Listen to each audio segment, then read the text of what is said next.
কথায় আছে সময়ের কাজ সময় না হলে সেই জিনিসের কোনো মূল্য থাকে না। ঠিক তেমনই যেই বয়সে শখ করার বয়স সেই বয়সটা যখন পার হয়ে যায় তখন যদি সেই শখটা পূরণ হয় সেই শখের কোনো মানেই থাকে না, বা সেই শখের সেই আনন্দটাই আর কিন্তু থাকে না। তো সমস্ত শখ আনন্দ পূরণের অনেক গল্প হবে, চলো তার আগে ইন্ট্রোটা দিয়ে নিই। হ্যালো এভরিওয়ান, সবাই কেমন আছো? আই হোপ সবাই খুব ভালো আছো, সুস্থ আছো। আমরাও কিন্তু বেশ ভালো আছি। ইউটিউব ক্রিয়েট ফ্যামিলি চ্যানেলে তোমাদের সকলকে জানাই অনেক অনেক ভালোবাসা আর ওয়েলকাম। আমি অনু, নতুন দিনে নতুন একটা ব্লগ নিয়ে চলে এসেছি তোমাদের কাছে। আজ হলো বৃহস্পতিবার, আজকে স্বাধীনতা দিবস। তো সকলকে জানাই স্বাধীনতা দিবসের অনেক শুভেচ্ছা। এই স্বাধীনতা দিবসে ছোটোবেলায় কত আনন্দটাই না করেছি। সকাল সকাল ঘুম থেকে উঠে স্নান টান করে স্কুলে যাওয়া, বন্ধুবান্ধবীরা সবাই একসঙ্গে পার্টিসিপেট করা স্কুলের ফাংশানে। স্বাধীনতা দিবসে কত আনন্দ কত মজা করেছি, কিন্তু সেই আনন্দ সেই মজাটা কিন্তু এখন আর নেই। কারণ ওই যে এখন বড় হয়ে গেছি, এখন সংসার জীবন ধরেছে। যত দিন যাচ্ছে, যত বড় হচ্ছি, যত বয়স হচ্ছে, তত যেন সময়ের সাথে সাথে সমস্ত আনন্দ খুশি সব কিছু কমে যাচ্ছে। ছোটোবেলায় যখন কোনো একটা সামান্য কিছু কিনতাম কতটা আনন্দ হতো, এখন অনেক বড় কিছু কিনলেও সেই জিনিসের আর আনন্দ হয় না। সেই শুরুতেই বললাম না যে সময়ের কাজ সময়ে না হলে সেই জিনিসের কোনো মূল্য থাকে না। যেমন যখন আমার মনে হয় যে এখন আমার এই জিনিসটা প্রয়োজন, সেই জিনিসটা যখন সেই সময় কিনতে না পারি না তখন আর কিন্তু সেই জিনিসের কদর থাকে না। তোমরা অনেকেই জানো যে এই জাস্ট 2-3 দিন হলো আমি একটা নতুন টিভি নিয়েছি। আমার একটা সময় শখ ছিল যে আমার ঘরে একটা 32 ইঞ্চির টিভি নেব, একটা বড় টিভি নেব, খুব শখ ছিল। কিন্তু সেই শখটা কিন্তু সেই সময় আমি পূরণ করতে পারিনি, কিন্তু শখটা এখন পূরণ হয়েছে। কিন্তু এখন পূরণ হলে কি হবে, এখন কিন্তু সেই আনন্দটা আমার মধ্যে হচ্ছে না। যখন আমার শখ ছিল তখন আনন্দটাও কিন্তু বেশি ছিল। এখন শখটা পূরণ হয়েছে ঠিকই, কিন্তু সেই আগের মতন আনন্দটা কিন্তু আর হচ্ছে না। আর বয়সের সাথে সাথে কেন জানি না যেন সমস্ত আনন্দ খুশি সব চলে যাচ্ছে। তো যাই হোক, সকাল সকাল ঘুম থেকে উঠেছি, আর আজ যেহেতু ছুটির দিন, সকালবেলা তো সংসারের কাজকর্ম সবটাই করতে হবে, রান্না বান্না সবই পড়ে আছে। তো আগে ঘুম থেকে উঠে নিজের ঘরের বিছানাটা এখনও তোলা হয়নি। তো দাদা ঘুম থেকে উঠে গেছিলো, দাদাকে বললাম তাহলে তুই একটু বাইরে গিয়ে বস, আমি বিছানাগুলো সুন্দর করে গুছিয়ে নিই। আর আমাদের ঘরে এখনও মা শুয়ে আছে, আদি আরোহী শুয়ে আছে, সেই কারণে আমাদের ঘরে বিছানাটা পরে তুলব। তো যাই হোক, দাদার ঘরে বিছানাটা গুছিয়ে দিলাম। বৌদি যেহেতু বাড়িতে নেই, বাপের বাড়িতে গেছে, তো সেই কারণে দাদা তো ছেলে মানুষ, ও তো আর এসব করতে পারে না। ওই মশারি টশারি তোলে না, ওইভাবে রেখে দেয়। তো আমি বোন হিসাবে আমার কি দেখতে ভালো লাগে? তো সেই কারণে দাদার ঘরের বিছানাগুলো সবটাই গুছিয়ে সুন্দর করে দিলাম। আর এই যে ডাইনিংয়ে এই টেবিলটায় ঠাকুরের জিনিসপত্র টুকটাক কিছু রাখা হয়। আর ওই যে টিভিটা খারাপ হয়ে গেছে, টিভিটাও কিন্তু এখানেই রাখা হয়েছে। তো অনেক ঝুল পড়েছিল, নোংরা পড়েছিল, অনেক দিন হয়েছে পরিষ্কার করা হচ্ছে না, সেই কারণেই কিন্তু আমি একটু সুন্দর করে পরিষ্কার করে নিলাম।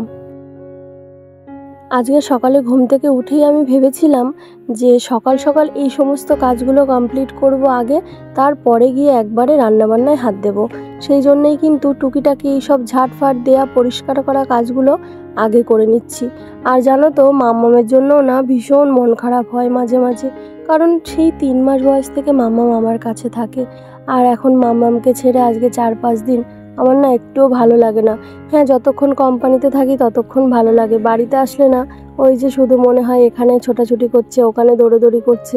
ঘর দুয়ারটা কেমন যেন একদম নিঝুম হয়ে গেছে, মানে মনেই হচ্ছে না যে বাড়িতে 2টো বাচ্চা রয়েছে, একদম চুপচাপ হয়ে গেছে। আসলে কি বলতো, ও তো দৌড়োদৌড়ি, ছুটোছুটি, খেলাধুলো, মাম্মাম মাম্মাম করে ডাকতো, পাপা পাপা করে ডাকতো। এখন যেন আর কেউ পাপাও বলছে না, কেউ মাম্মামও বলছে না। কষ্ট হচ্ছে ভীষণ, ওর জন্যে মন খারাপ করছি। কিন্তু মাম বাড়ি বেরু করতে গেছে, আনন্দ করুক, বেরু করুক, ভালো থাকুক, সুস্থ থাকুক, সেটাই চাই। তো এই যে তোমাদের সাথে গল্প করতে করতে কিন্তু আমার ওটা পরিষ্কার করাও হয়ে গেল, টেবিলটা, আর ঘরটাও ঝাড় দিয়ে দিচ্ছি। তো ঘর দোরগুলো ঝাড় দিয়ে তারপরে একটু যাব কিচেনে, গিয়ে চাটা করব, চাটা খেয়ে ফ্রেশ হয়ে তারপরে রান্নাবান্না করব। আর হ্যাঁ, তোমাদের দাদাভাই কিন্তু বাড়িতে নেই, তোমাদের দাদাভাই গেছে একটা কাজে। তো আমার ঘর দোরগুলো ঝাড় দেওয়া হয়ে গেল। আর এই যে বাবান, দেখো বাবান ফোন দেখছে, আমার পাশে দাঁড়িয়ে মানে বসে বসে ফোন দেখছে। সারা সপ্তাহে রবিবার করে ছুটি থাকে, রবিবারের দিনই ঝাড় ঝুট দিয়ে পরিষ্কার করি সমস্তটা। রোজই ঝাড় দিই, কিন্তু সেইভাবে তো পরিষ্কার করা হয় না। ওই রবিবার করেই পরিষ্কার করি। তো আজ যেহেতু ছুটি আছে স্বাধীনতা দিবস উপলক্ষে, সেই জন্য আজকেই পরিষ্কার পরিচ্ছন্ন করে রাখছি। তাহলে কিন্তু রবিবারের দিন কাজের চাপটা একটু কম হবে। আর কিছু জামা কাপড়ও ভিজিয়ে দিয়েছি, সেগুলোও কাচাকুচি করব। তবে তার আগে রান্নাবান্নাগুলো আগে সেরে নেব, তারপরে কাচাকুচি করব। তবে সকালবেলা কিন্তু ওগুলো ভিজিয়ে দিয়েছি। এবার অনেকটা সময় সার্ফে ভেজানো থাকলে কি হয় যে জামা কাপড়গুলো একটু হালকা করে থুপিয়ে নিলেই পরিষ্কার হয়ে যায়। আর এমনিতেও খুব ময়লা জামা কাপড় না, একটু জাস্ট মানে রেগুলার পরা হয়, তো সেগুলো ধুতে হয়, সেই কারণেই আর কি সার্ফে ভিজিয়ে দিয়েছি। তো এই যে দেখো, এই এখানটা একটু নোংরা হয়েছিল, বাইরের ব্যালকানিতে একটু ধুলো ধুলো পড়ে, অল্প অল্প ধুলো পড়ে, যেহেতু সামনেই রোড, গাড়ি ঘোড়া কত কিছু যায়, তো সেই কারণেই কিন্তু একটু হালকা হাতে মুছে নিলাম, মুছে পরিষ্কার করে নিলাম। তো আমার সমস্ত কাজ প্রায় সকালের দিকের বাসি কাজ সমস্তটা কমপ্লিট হয়ে গেল। এবারে হাত মুখ ধুয়ে একদম ফ্রেশ হয়ে নিয়ে তারপরে সোজা যাব কিচেনে। তো কিচেনে এসে গেছি, আর কিচেনে এসে একটু চাও করে নিয়েছি। আজকের চাটাই কিন্তু একটু আদা দিয়ে একটু কড়া করে লিকার করে চাটা করেছি। তো চা তো করা হয়ে গেছে, সাথে কি খাবো, ঘরে ছিল কটা মুড়ি, কিন্তু মুড়িগুলো না একটু হালকা নরম নরম মতন লাগছে, কারণ এখানে না মুড়ি সেরকম পাওয়া যায় না, যদিও বা মুড়ি পাওয়া যাচ্ছে হালকা নরম নরম মতন। তো সেই কারণে একটু ভেজে নিলাম, কড়াই করে একটু গরম করে নিলাম, তাহলে একটু ভালো মচমচে হবে। তো এই যে মুড়িটাকে ভালো করে মচমচে করে ভেজে নিয়ে দুটো বাটিতে নিয়ে নিচ্ছি, একটায় ভাইকে দেবো আর একটায় মাকে দেবো। আর ঘরে তো নাড়ু রয়েছে, তো গরম গরম ভাজা মুড়ির সঙ্গে কিন্তু নাড়ু দিয়ে খেতে বেশ ভালোই লাগে। তোমরা কেউ কখনো খেয়েছো? যদি না খেয়ে থাকো অবশ্যই একবার ট্রাই করো। তো আমার নাড়ু তো প্রায় শেষের মুখে, 2-4টে নাড়ু রয়েছে, সেগুলোই দিচ্ছি খাওয়ার জন্যে। একটু আগে চা দিয়েছিলাম, চা খেয়েছে, চা আর বিস্কিট, আর একটু এই নাড়ু দিয়ে মুড়ি দিলাম। এটাই আমাদের সকালের টিফিন, সকালে সবাই কম বেশি এটাই খাবো, তারপরে রাত মানে দুপুরে রান্না বান্না সবটাই কিন্তু করব। তো চলো তোমরা ভিডিওটা কন্টিনিউ করো, সাথে থাকো, এইভাবে একটু ভালোবাসা দিতে থাকো। আর কি জানো তো, ভিডিওতে ভিউজ আসলে, তোমরা দেখলে, তোমাদের ছোট্ট ছোট্ট কমেন্টগুলো পড়লে না সত্যি খুব ভালো লাগে। তো আমি ভাতটা বসিয়ে দিলাম। আর আজকে কি কি রান্না হবে সেটা আগে তোমাদেরকে বলি। আজ সকালে ভাইকে পাঠিয়েছিলাম বাজারে। ভাই বাজার থেকে এনেছে চিংড়ি মাছ। তো চিংড়ি মাছ দিয়ে কচুর লতি দিয়ে হবে, কারণ কালকে বিকালে মা বসে বসে কচুর লতিগুলো ছাড়িয়ে রেখেছে। ওই যে সেই কচুর লতিগুলো ভাই তুলেছিল, তোমরা জানো রবিবারের দিন তুলেছিল, সেগুলো একটু গা শুকানোর জন্য এই 2-3 দিন ছিল। তো সেগুলোকে মা কেটে কুটে রেখে দিয়েছে, কেটে কুটে বলতে একটু আঁশটা ছাড়িয়ে রেখেছে, পিস করা হয়নি। তো সেটাই আজকে চিংড়ি মাছ দিয়ে রান্না হবে। আর মায়ের হাতের স্পেশাল চিংড়ি মাছের ঝাল, সেটাও হবে। আর সাথে আরেকটা তরকারি হবে সজনের ডাঁটা দিয়ে, আলু দিয়ে আর বড়ি দিয়ে। বৌদির ঘরে কটা বড়ি আছে, বড়িগুলো কেমন নষ্ট হয়ে যাচ্ছে, তো দাদা বললো যে এখান থেকে কটা বড়ি দিয়ে রান্না কর, বেশ ভালো লাগবে। তো সেই জন্য বড়ি দিয়েই আর কি ডাঁটাটা রান্না করব। তো রান্না হয়ে গেলে সবটাই তোমাদেরকে দেখাবো। রান্না তো ওইদিকে আমি বসিয়েই দিয়েছি, আর এই দিকে এই যে থালা বাসনগুলো রাখি না, এখানে ওই জল জমে যায়। তো সেই জলগুলোকে একটু মুছে টুছে পরিষ্কার করে না দিলে আবার যত থালা বাসন রাখবো ধুয়ে, ততই জল জমবে। তো জল টল থাকলে একদম স্যাঁতস্যাঁতে ভাব হয়ে যায়, ভালো লাগে না। সেই জন্য আমি সবসময় চেষ্টা করি একটু মুছে ক্লিন করে রাখার, পরিষ্কার করে রাখার, যাতে পরিষ্কার পরিচ্ছন্ন করে রাখলে শুকনো হয়ে যাবে, জল ছোপ করবে না, আর কেমন গা ঘিনঘিনটাও করবে না। তো সেই কারণেই কিন্তু মুছে একটু ভালো করে পরিষ্কার করে নিলাম। আর রান্নাঘর যদি একটু খটখটে না হয় না, রান্নাঘর পরিষ্কার মানে একটু মানে কি বলবো, শুকনো না হয় না, তাহলে না ভেজা ভেজা হলে না রান্নাঘরে কাজ করতেও ভালো লাগে না, কেমন যেন একটা গা ঘিনঘিন করে, ভালো লাগে না ঠিক। এই কারণে আর কি আমি সবসময় চেষ্টা করি একটু পরিষ্কার পরিচ্ছন্ন করে রাখার।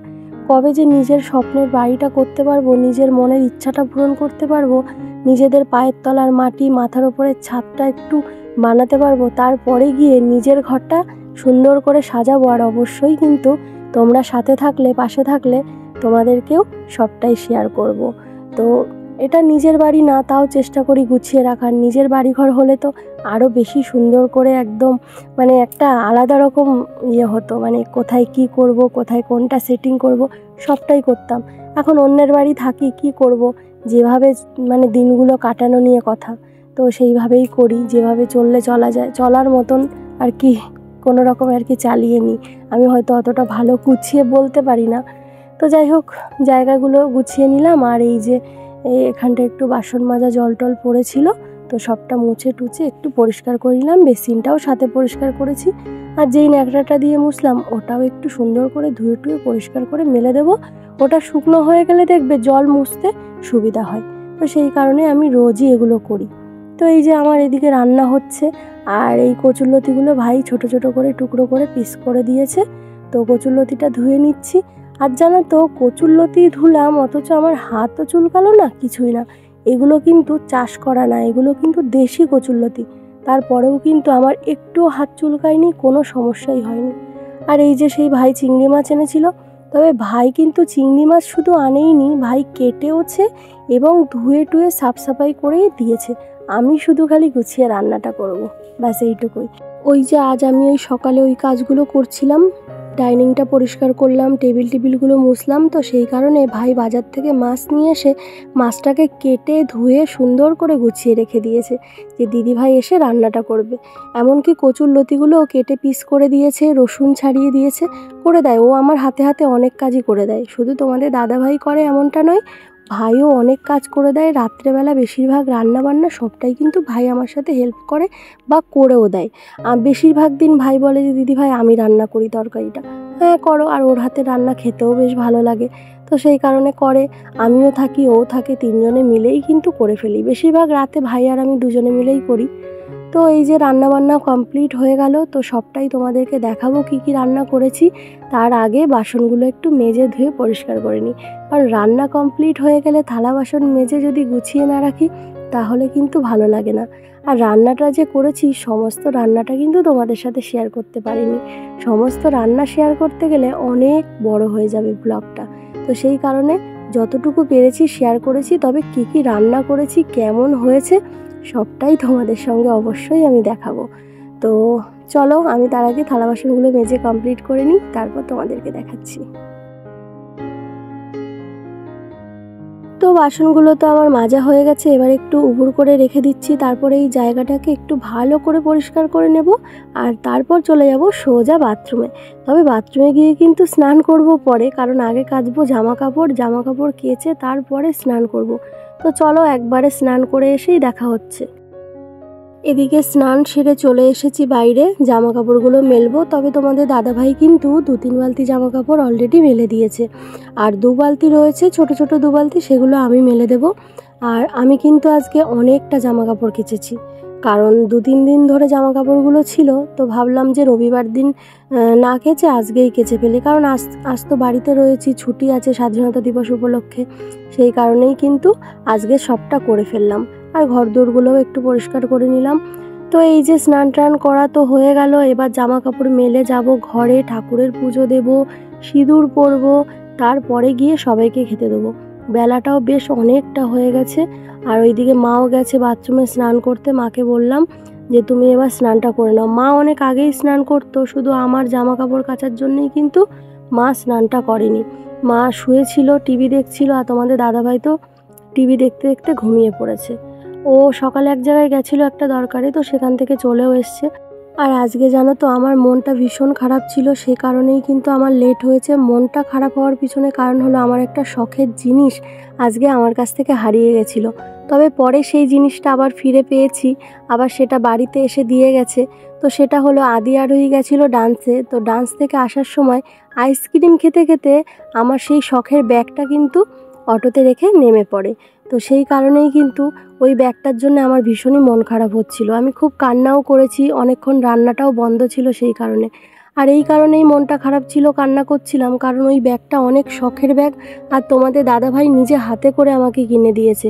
যে মানুষটা কখনো নিজে হাতে করে কিছু কিনে দেয় না, হ্যাঁ টাকা দেয় কেনার জন্যে, কিন্তু নিজে হাতে করে কখনো কিনে দেয় না। তো ওই ব্যাগটা কিন্তু ও আমাকে অনেক পছন্দ করে কিনে দিয়েছিল নিজে হাতে করে।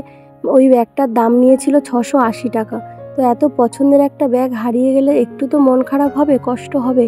সেই কারণেই কিন্তু কষ্ট হচ্ছিল, কান্না করছিলাম, যার কারণে রান্নাবান্না সবটা করতে অনেকটা লেট হয়ে গেল। তো কি কি রান্না হলো এই যে তোমাদেরকে দেখিয়ে দিলাম, আর সবাইকে এবার খেতে দিয়ে দিয়েছি। তো কেমন হয়েছে অবশ্যই কমেন্টে জানিও। ফাইনালি যে ব্যাগটা পাওয়া গেছে এটাই অনেক। ব্যাগটা পাওয়া গেছে বলতে সেরকমভাবে খোঁজাখুঁজি করা লাগেনি, ওই অটো দাদাই বাড়িতে এসে ব্যাগটা দিয়ে গেছে। কারণ আমরা যেহেতু 1.5 বছর ধরে ডান্সে যাওয়া আসা করি, ওই অটোতে করে যাওয়া আসা করেছি, উনি আমাদেরকে চেনে, সেই কারণেই উনি বাড়িতে এসে দিয়ে গেছে।